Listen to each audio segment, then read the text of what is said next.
coming. Today we have an extra great treat today. This is Mrs. Julie Weissman Steinbach, who's coming to speak to you about a very important topic, which I'll let her introduce to you. But we have this class is normally an education technology class for sophomores, juniors. Then we also have some freshmen joining us who are maybe from the Anybody 12. here from 1200? Yeah, I see a lot of people here from the intro to student teaching class. So I don't know. I don't know if there's anything else that you want me to tell them. She does have a blog post. I do blog on it often. Is there a lot on there, or just? No.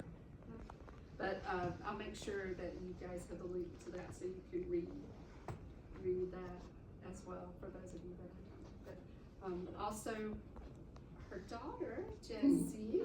You go by Jessie or Jessie? Jessie, yeah. Jessie is a freshman here, and I'll just tell you how this came about. Our meeting each other. So can I tell the story? Is that okay? Okay. So I like this story because they were on a tour here, and I think the tour guide may have said something that made it sound like our approach to teaching special education was that of exclusion, like not, that it was separate, that we had this idea of teaching students with disabilities separately.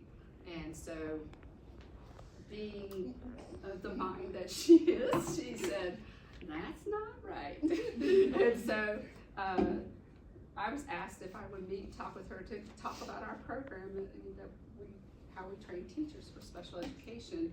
And well, we got that straightened out. But I just found Julie to be very delightful to talk to. And so she said, I'd like to come and talk to your students one day. And I'm like, okay. And we made it happen. So she's here today to talk to you. And that is very relieved. And my first impression was incorrect.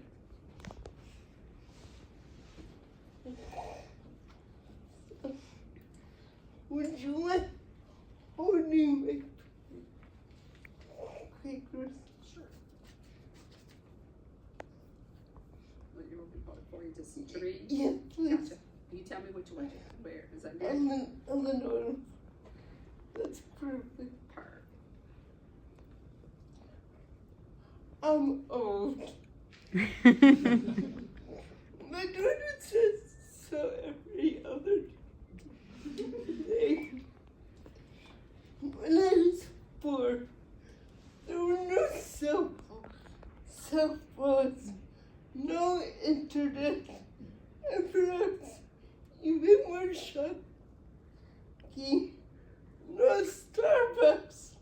In 1966, sidewalks didn't have curb cuts. There were no disabled parking spots and no accessible stalls in public restrooms. As a child with cerebral palsy, I was born with few legal rights. Despite my high IQ, my education was in schools for the disabled with low expectations for their students. I was barred from public schools until 8th grade, when the passage of the 504 regs empowered Quakers to demand I'll be enrolled in public school. Do you guys know what the 504 regs are? Do most people know that? Can someone tell me quickly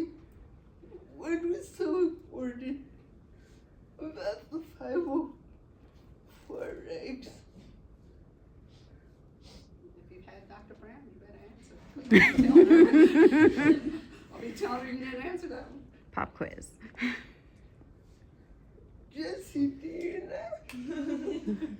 The 504 was made as kind of an introduction to giving accessibility to students in education, where they could have accommodations for them and more of a personalized education where they would be at par with the rest of the students in the classrooms. And the 504 only apply to institutions that got federal money, which is really important to remember. Okay, so in 1979, no one tested my legal right to enter Russell High School, but not everyone welcomed me. The school's principal interpreted or perhaps misinterpreted the requirement for education in the least restricted environment, LRE. LRE means that students who receive special ed services should be included in classrooms with able-bodied peers as much as possible. My mere presence in gen ed classes was thought to fulfill the LRE mandate.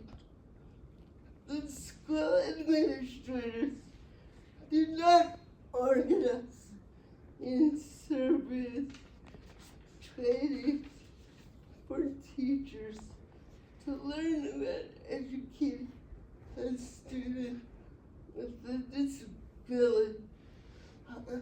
I'm gonna stop here. When I entered school, the gen ed teachers were they never expected to teach kids in special ed. That just wasn't a thing. Special ed teachers were required, obviously, to learn about kids with disabilities, that the teachers I had in high school had no exposure to teaching kids with disabilities. And that's really important to remember as I go out. So, nor did my teachers gather to brainstorm ways to make my high school experience better.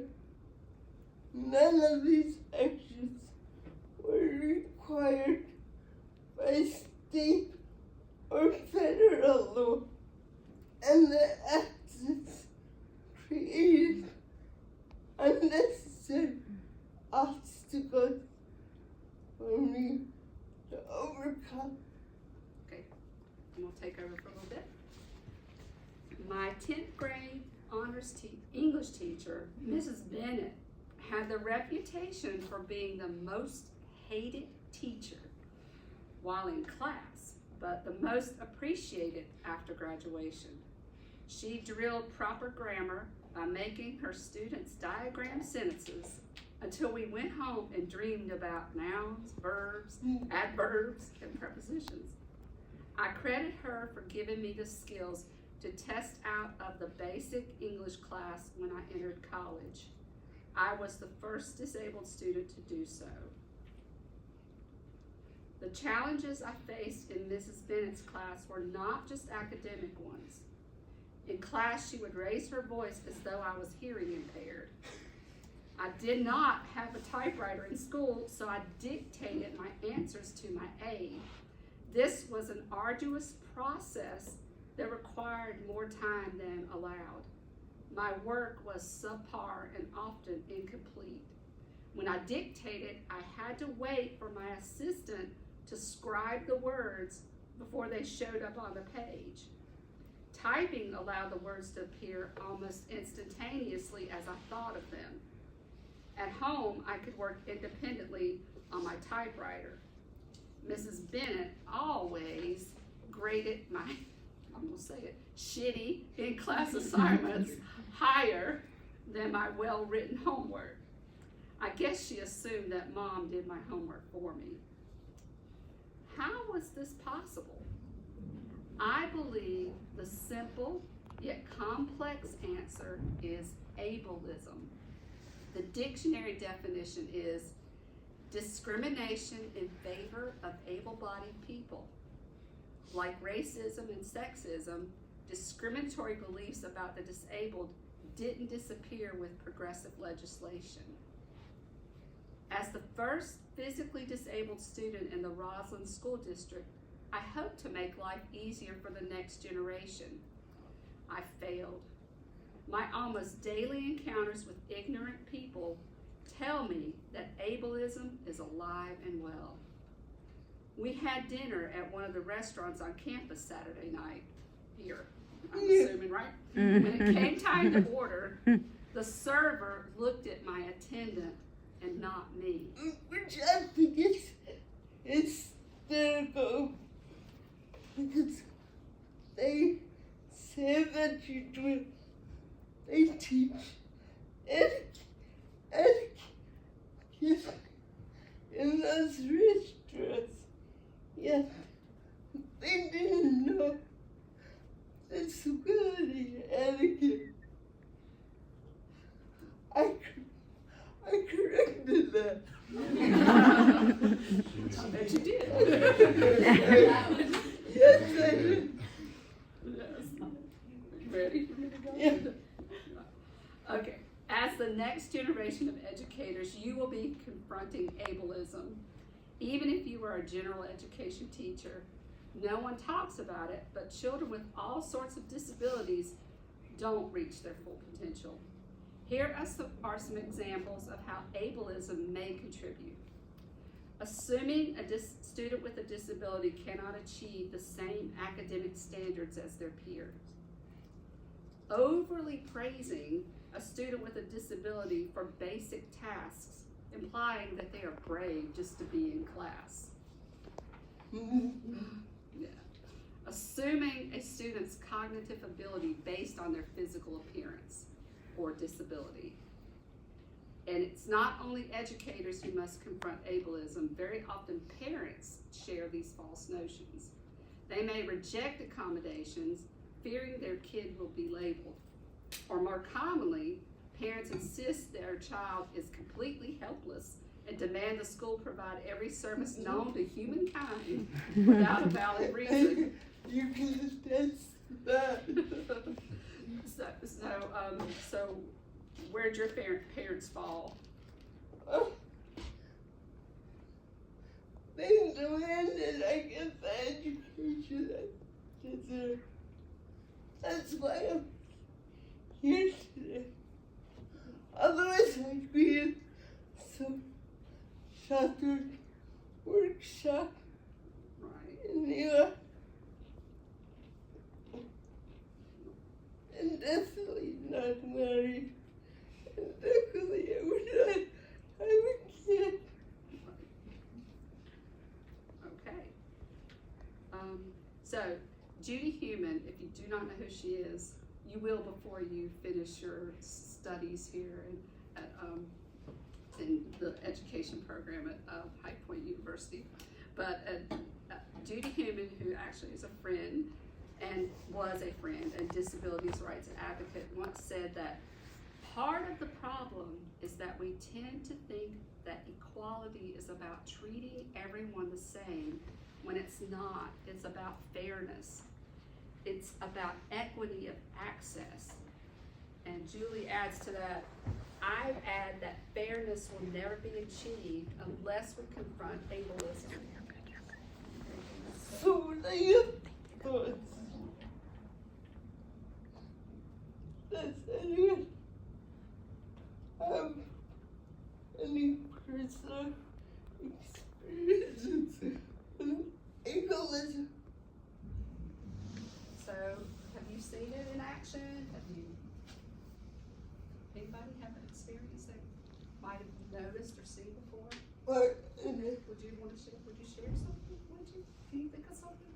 Yeah, I can. Okay. I was a good example of that. In elementary school, like 1st through 5th grade, I had like a lot of learning disabilities, and I was pulled out of class and took class solely with children with disabilities, and was only with general education kids, like for recess or lunch or whatever. And I fell really far behind and had to be homeschooled because teachers just didn't believe that like I could do it or work with like in a general classroom. So I don't know, teachers never really gave me like the time of day to be in class. And now here I am at High Point.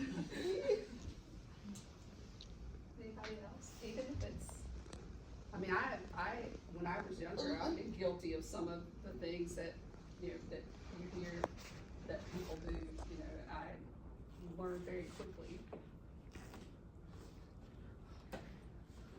how many of you have ever been in class with a disabled student?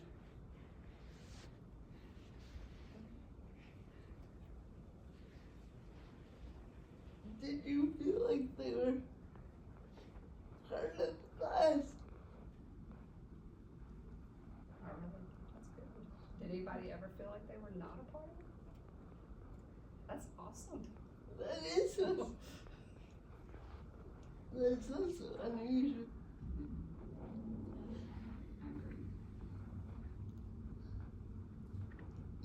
Do you have questions? Well, somebody asked me about technology and how it affected my abilities in the United in my speech. Until I typed on a typewriter. I mean, a typewriter. You guys probably don't even know what they look like. But laptops didn't become common until my senior year high school. Before that, I really had no ability to edit my work because it took me so much effort to write the first time. I definitely couldn't do it again. And it really influenced my writing style. I tend to write briefly. I have a funny story. By the way, is everybody understanding me?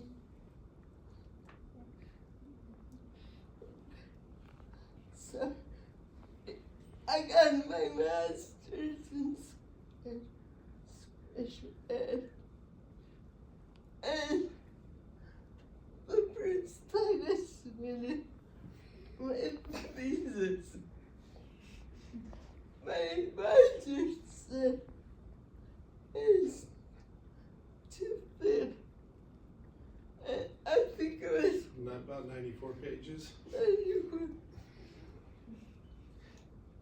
Megan had just started dating. Andrew's working on So he was ruthless. So I said, okay.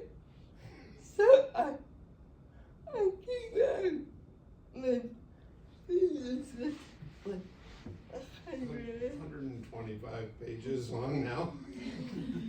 and he said, John, what did you do? And I'm like, you said it was too short. So I made it longer. And yeah. So I listened to him, and he got irritated. But she did get an A in her thesis. Any question about anything?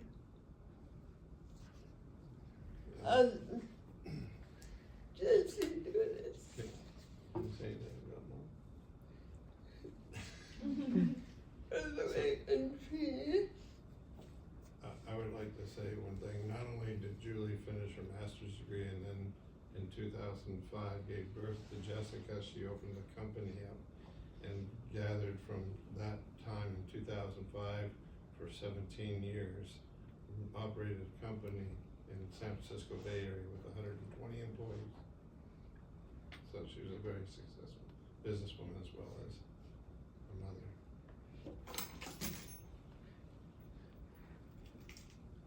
Come on, guys. This is your chance. And Any questions? What was your company about? Like, what was it for? we provided attendance for adults about development with disability. In California, there's a law called the Letterman Act, and it's the only state in the country that says services for people with DD are entitled with, which means there's no waiting list.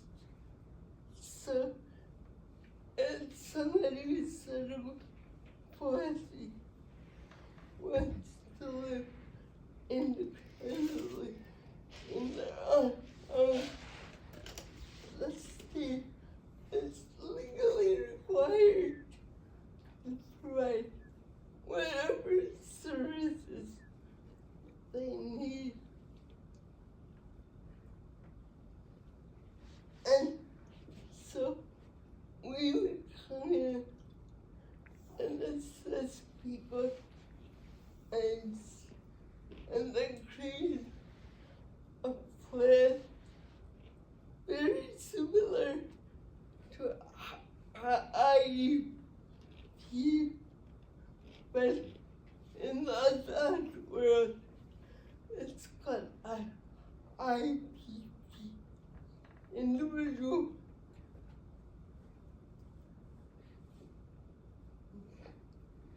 What is the I don't remember.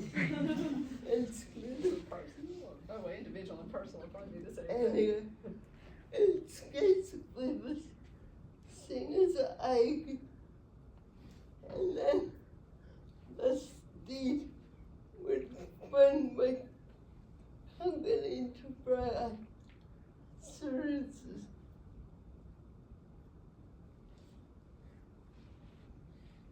You can ask me anything. I don't embarrass easy. Do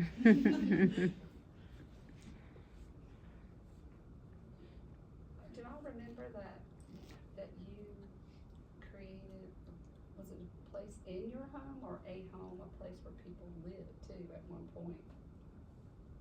No, we got suckered.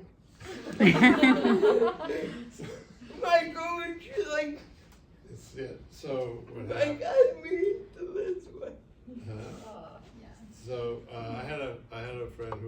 was I'm 11 years older than Julie, so I've been around a little longer. But I had a friend who he was born in 1955, and at that time, during his lifetime, there were institutions throughout the United States before the Ableism Act. Anyway, so he was living in what they considered in Washington State as an independent living, which is more of a group home.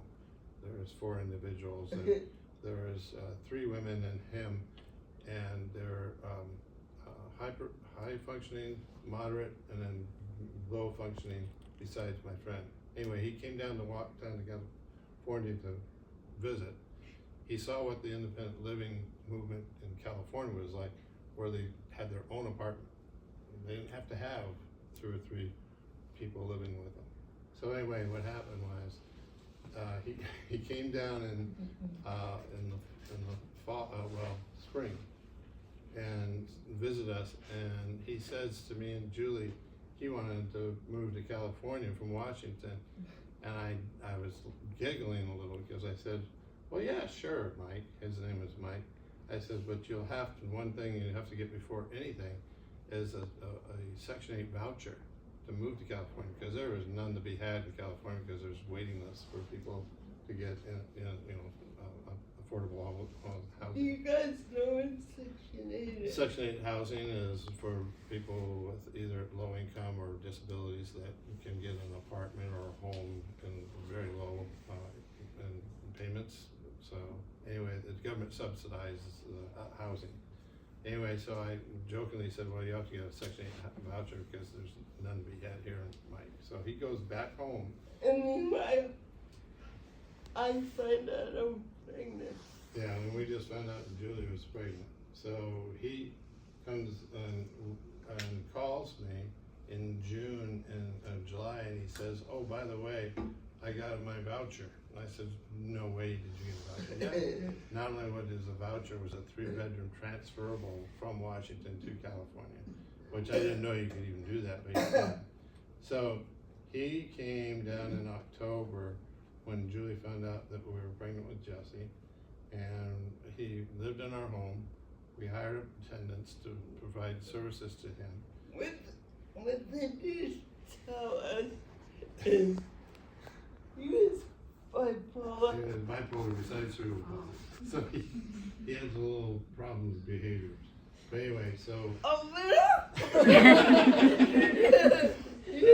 but he didn't know what independent making his own decisions, because he would say to Julie, "Would it be all right if because he loved riding the bus. So he says, "It would be okay if I went out." And Julie says, "Are you asking or just telling me? Because if you're asking, I'm going to tell you no. But if you're asking, I'll say yeah. Or if you're telling me, go on. We don't care."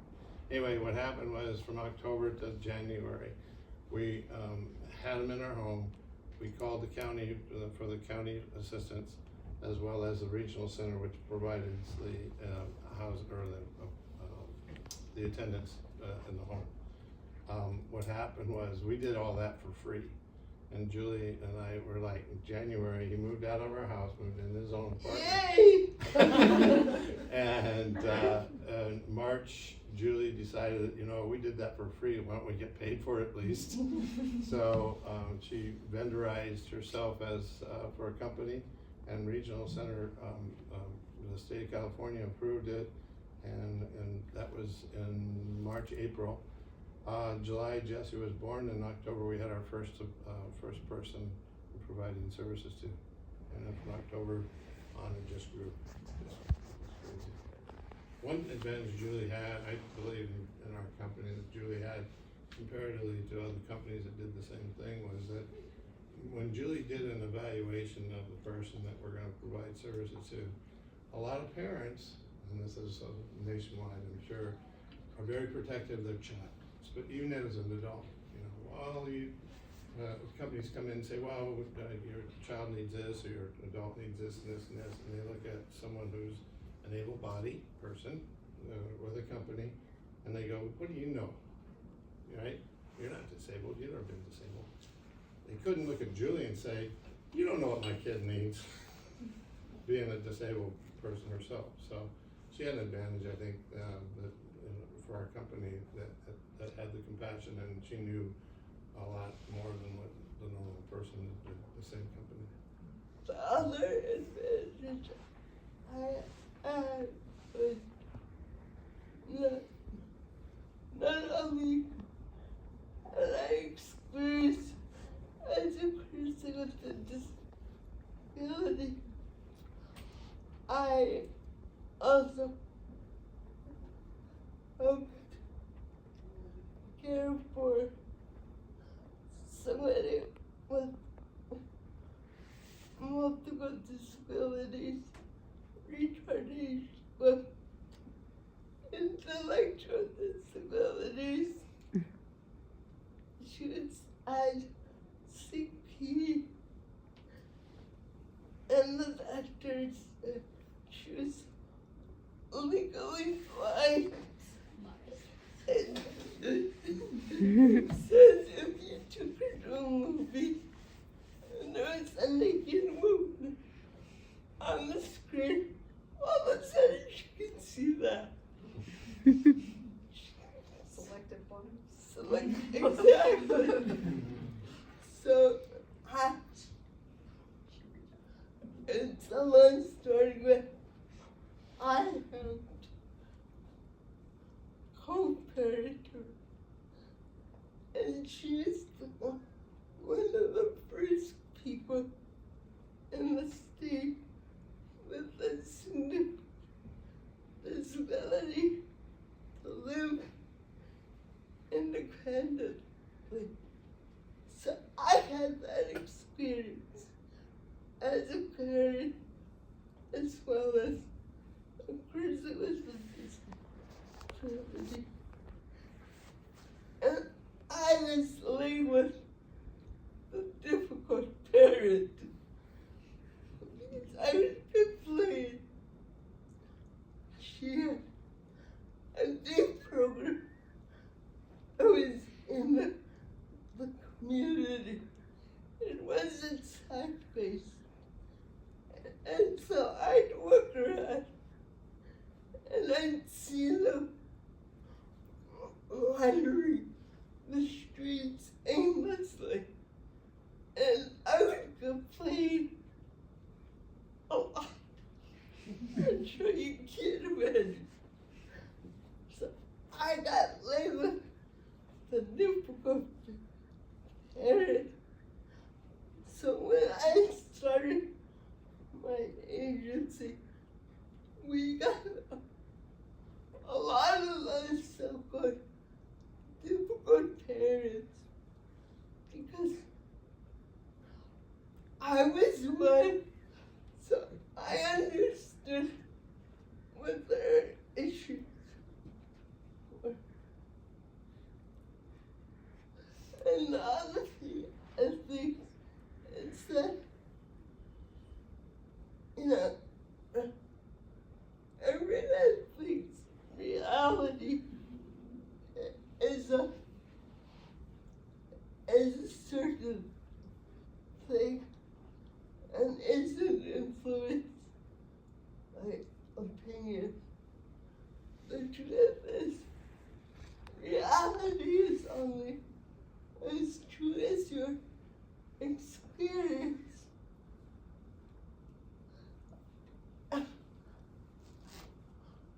I left New York at age 18 and went to California, where the independent living movement started. In New York, I would never get a job in like a regular job. I would always be in a shelter or a shelter. That's just the norm. In Berkeley, where I lived for 30 years, where Jesse was raised, you see disabled people all over the place. We're teachers, we're definitely lawyers.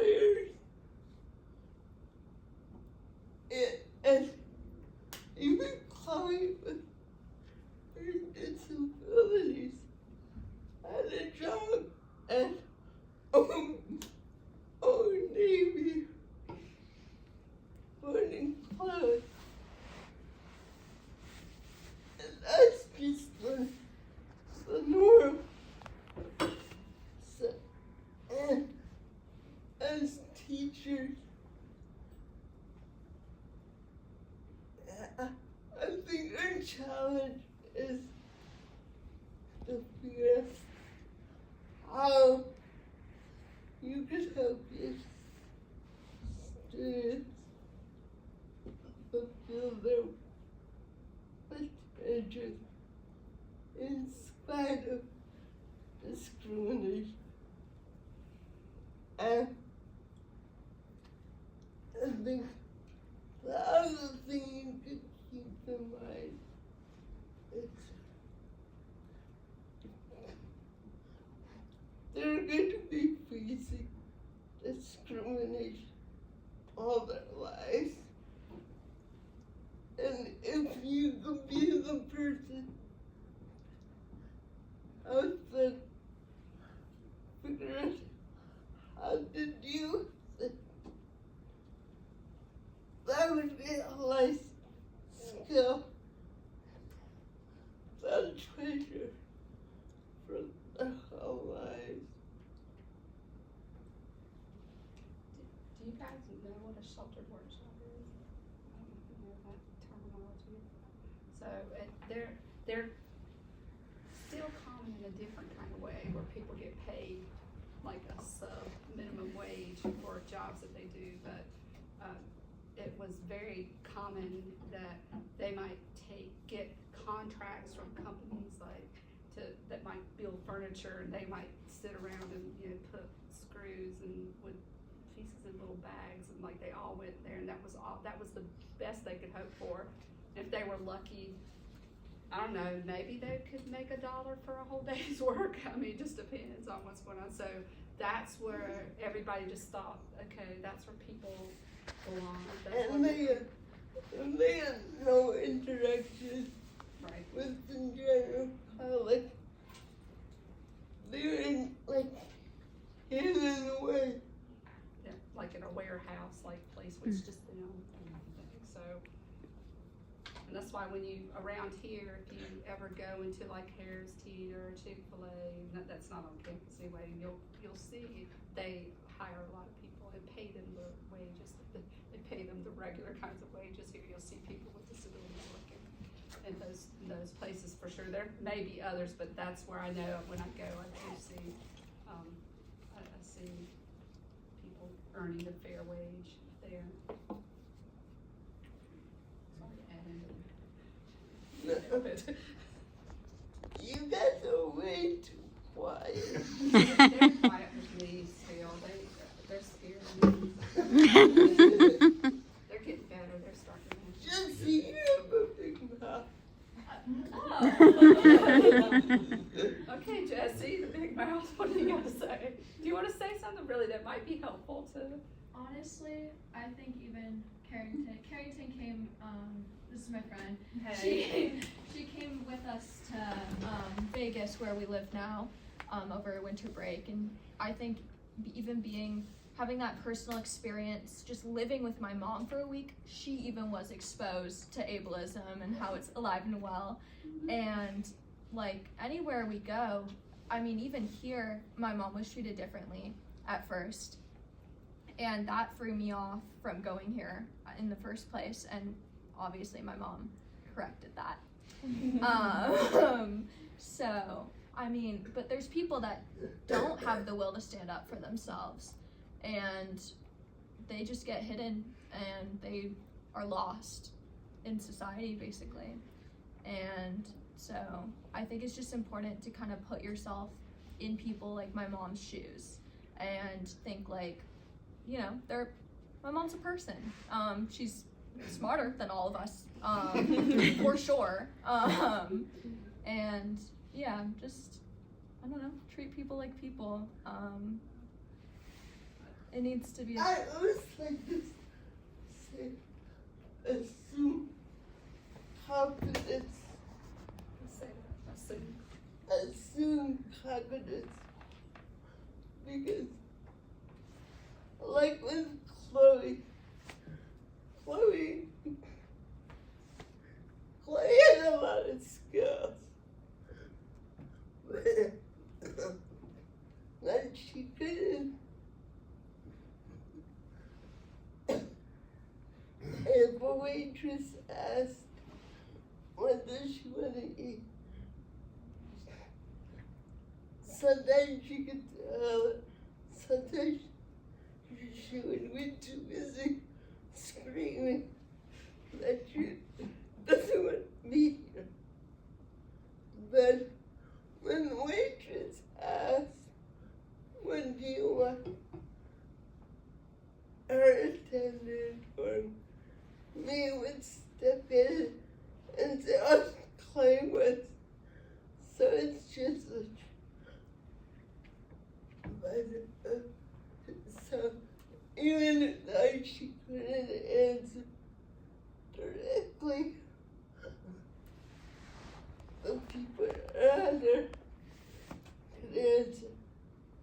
So there's no harm in the waitress talking directly to Chloe. And like me, if that waitress talked to me directly, I would be able to answer. But you never know till you have the interact. Karen, what surprised you the most? I'm pretty You're a pretty surprising person. Honestly, so I spent a week with them over break. And I think what surprised me the most is just, it's kind of like Jessie was saying, but like, we even had a night out with like an attendant, somebody who's supposed to, yeah, I'm gonna talk about Din Tai Fung. And we had a night out, we were like, I was so excited for this dinner. If y'all know what Din Tai Fung is, you know that it is like top tier, like awesome food. We were so pumped.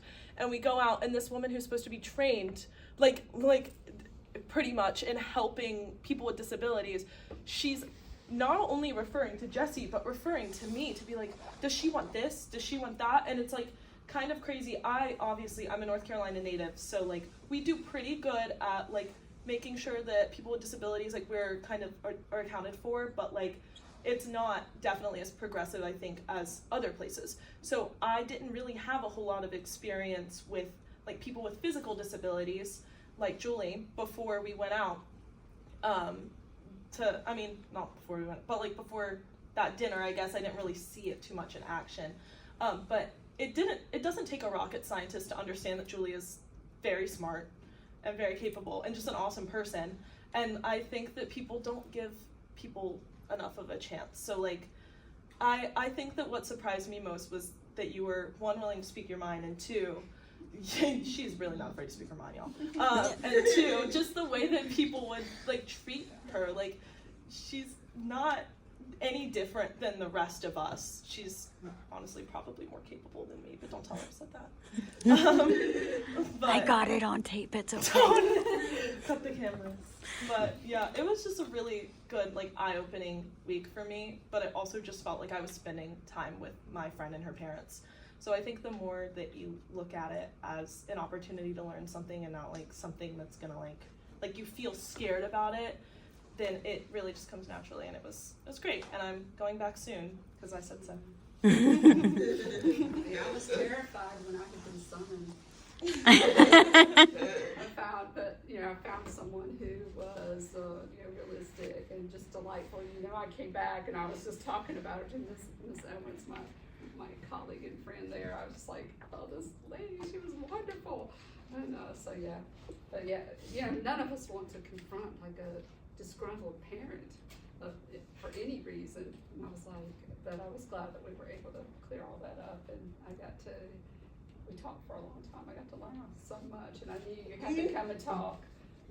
You guys have been against lots of discriminatory parents. Yep. Fuck you. Hey, that's how you learn. And I was gonna say, here I am, just dropping things like that. I wrote something down. I was trying to think of things that, about.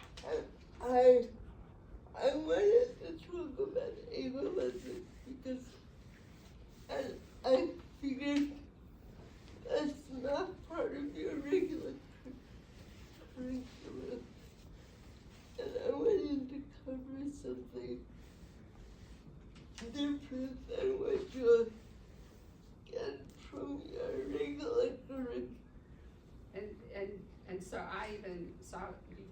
just about every definition of ableism, because you mentioned about, people, with the physical barriers that we still see. There's still a lot of physical barriers around, just language and little they call them microaggressions, where people are saying things, just, or not speaking directly to you, but also, just in how they might label you in a certain way. So just any kind of disability where someone says like, oh, you're acting so OCD, and how would a person who really had OCD feel about the fact that's hearing you say that kind of thing. And then you talked about low expectation, treating them like infants, excluding them in education and work. And I don't know what this is saying. Oh yeah, the one I like too is like they would just say that they're just inspirational and heroes for doing just regular everyday things. Yeah. Yeah. That's the one that drives me the most crazy. Like, when you put me on a pedestal, there's no way you're gonna really get to know the real me. And when the way I know people truly accept me is when they're sarcastic to me, when they tease me, when they talk shit.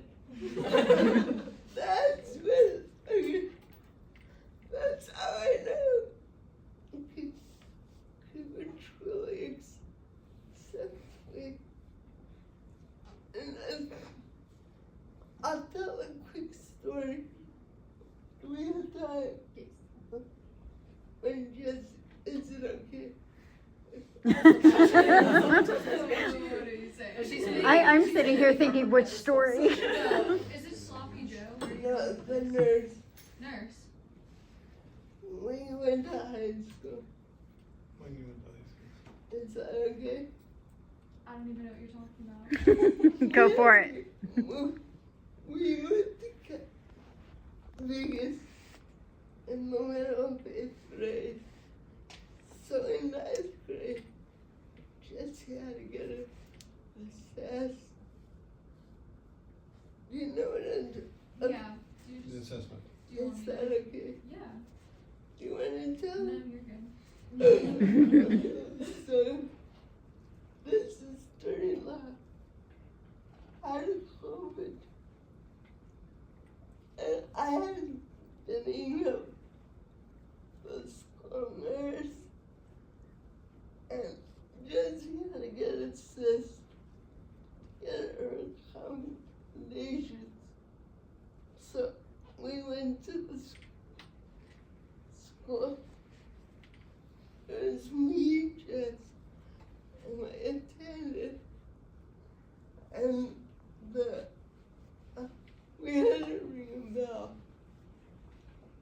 and the school nurse came up, and basically refused to acknowledge I was her mom. Is that the brother? I get out. For some reason, people don't see my tits.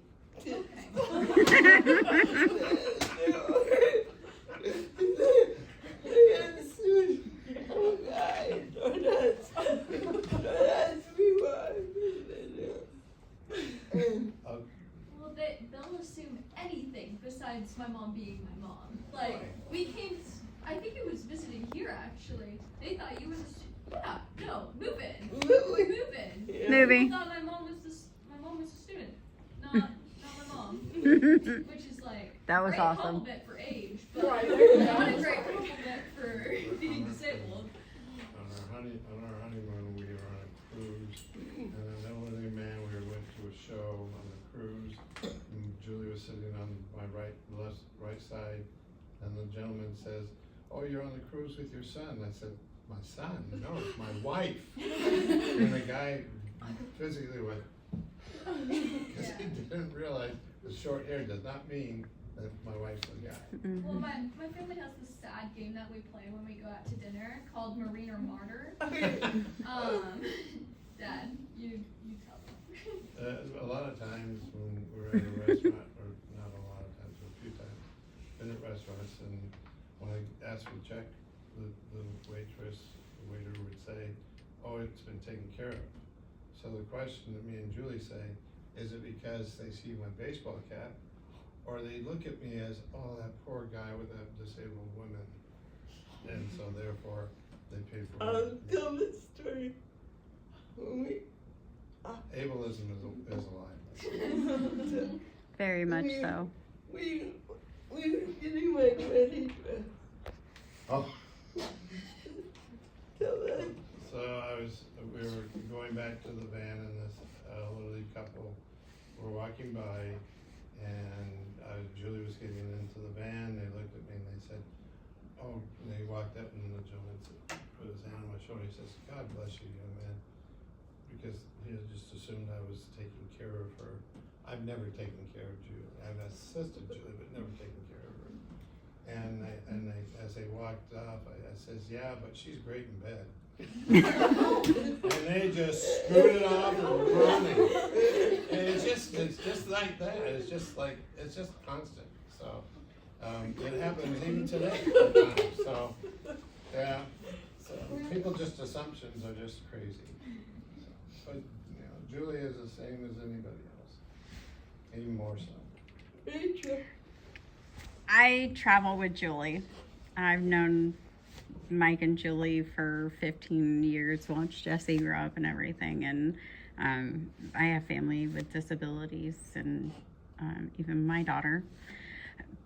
My personal advice that I could give to you guys as if stepping into just life in general, teachers, whatever you choose to do in your lives, always treat everybody with respect. Disabilities are not, say hi when you walk by, smile, and just show everybody they're included in life as much as somebody actually walking by you. And don't judge a book by its cover, because you never know. Me and Julie, as we travel all over the place, we see it every time we go to the airport, every time we get in a taxi cab. And I just get to a point sometimes where I just turn away and look at her so that they will talk to her personally, because she has a lot more to say than I do. So it's Airplanes are the worst. Yes, airplanes are the worst. I don't know why. Yeah, airplanes. We have had some great flight attendants, but just when you see people on campus, you know or don't know, say hello to them. Ask them how their day is. Treat them like any other person in your classrooms or your dorms or sports or whatever you may be doing in your lives. And as teachers, you're going to be role modeling for the other students in the class, Mm-hmm. for other teachers in the school, even sometimes the parents.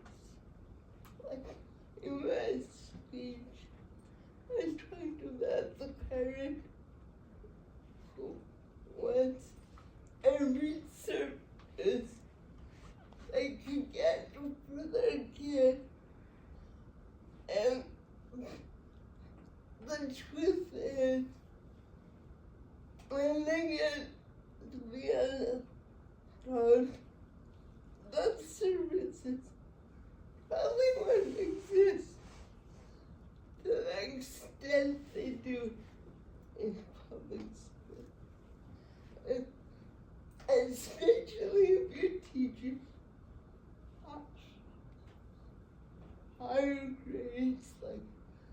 is 8 to 12. They're gonna start transition planning. It's your,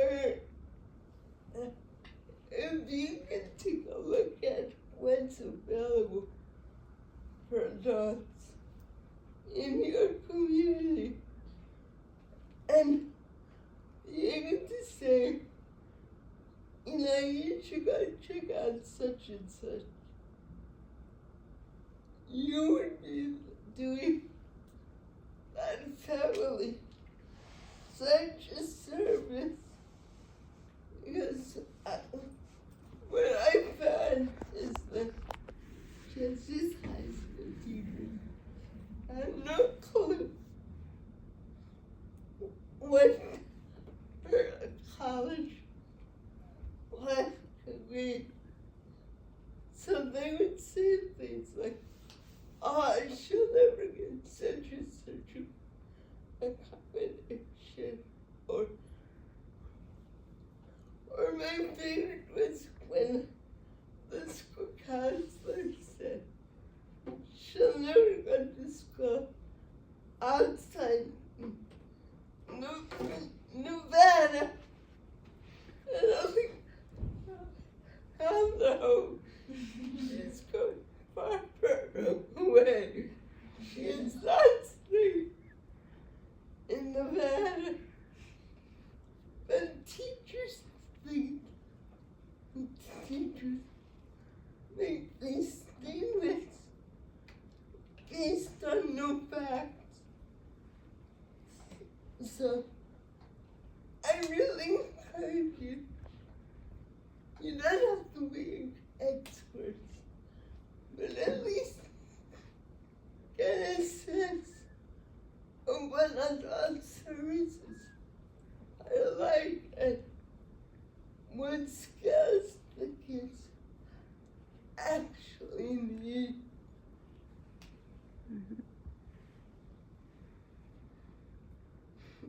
Any questions going once?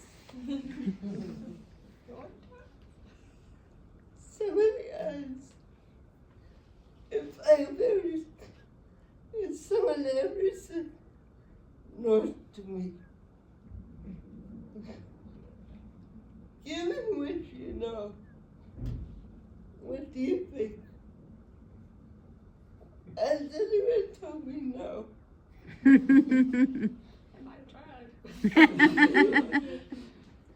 A lot of people said no. A lot, especially to my parents. They can find me, and that's what I do. So, thank you guys. I really enjoyed this. We thank you. I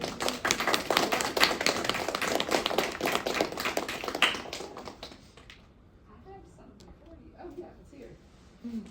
Just what you need. And then last time. It's the coveted High Point University. Oh, blanket. boy.